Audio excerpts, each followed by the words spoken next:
everyone. Welcome to 5 Minutes on Data, a news segment where we take current news and relate that to data.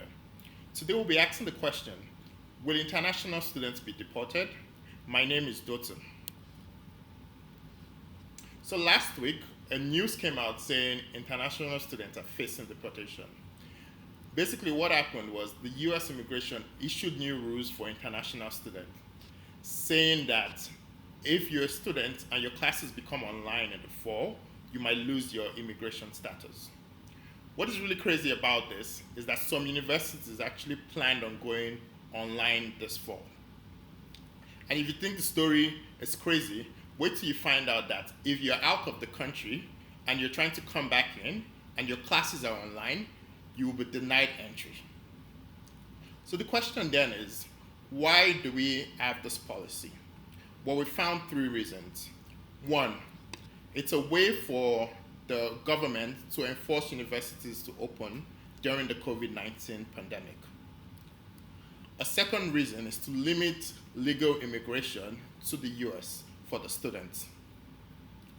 And finally, it's a way to excite Americans who are anti-immigration for the November voting cycle. So after looking at the reasons for the policy, I decided to create a data visualization looking at the impact of international students in the US. And here goes. And so this visualization was made using Tableau. And Tableau is a data visualization tool that allows you to analyze data and create charts that are meaningful. So from this chart, what we can see is that countries in Asia, like China and India, represent a lot of international students in the US.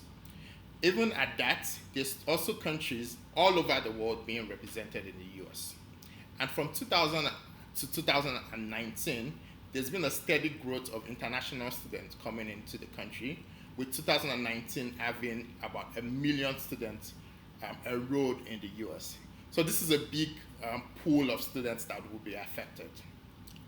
So aside from actually just enrolling in schools, international students actually have economic impact in the US. They spent about $45 billion alone in education while schooling here. And that is aside from the fact that they spend on other things, like shopping online, like also trying to buy a lot of products that actually impacts the economy. So this is very important. So what are universities doing? Well, universities are taking action.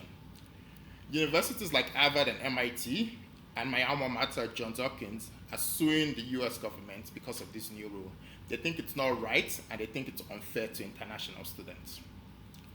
Also, these universities are now creating hybrid classes, whereby they take online classrooms and actual in-person classes and merge them together.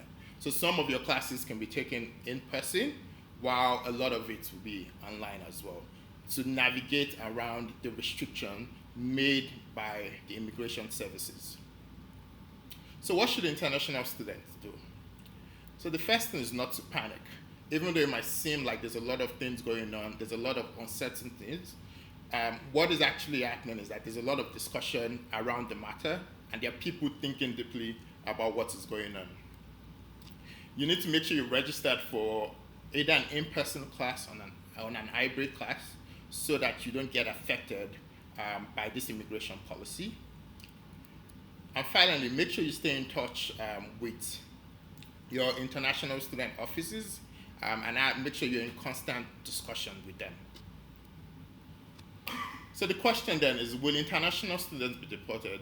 And the answer is, this is very unfathomable, and there's a really strong resistance against it, and hopefully it doesn't happen. So are you confused about data science? Then make sure to check out my videos on YouTube that looks at Data Science 101 and an introduction to data science. Finally, please follow me on all of these platforms at dotundata and subscribe to my YouTube channel. Thank you very much, and have a good one.